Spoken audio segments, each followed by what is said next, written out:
Hoje eu vim falar com vocês sobre fadiga, cansaço, falta de disposição e energia. É uma das queixas mais comuns no consultório e eu fui convidada pela Tribo Saúde para falar sobre esse assunto com vocês.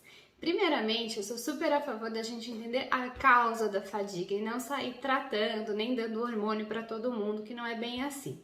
A gente tem que entender a causa raiz. Na grande maioria das vezes, essa causa é uma deficiência nutricional, seja por falta de consumo ou por falta de absorção. Se você tem uma desbiose intestinal, um desequilíbrio, você não absorve bem.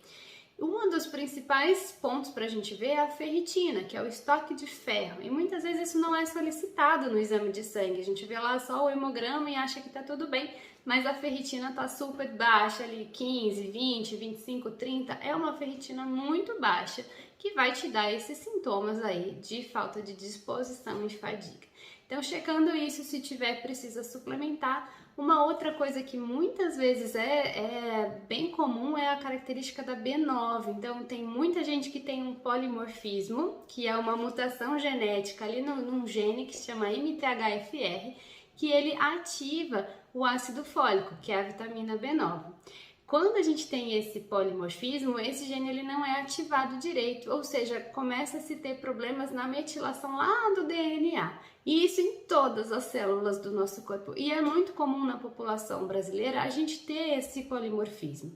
Então é bem importante também a gente checar os níveis de ácido fólico e suplementar ele na forma de metilfolato, que é a forma ativa. Não adianta suplementar ácido fólico, principalmente para quem tem esse metabolismo.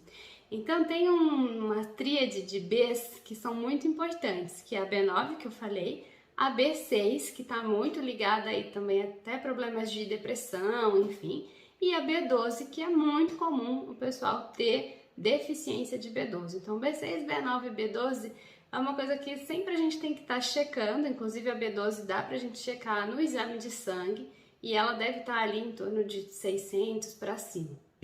Tendo isso, né, feito ferritina, complexo B, aí sim a gente pode pensar em outras coisas, outros ativos, por exemplo, um ômega 3, mas pensar no anti-inflamatório, uma coenzima Q10 que vai ajudar a dar energia, a gente pode pensar num chazinho, por exemplo, um chá de alecrim.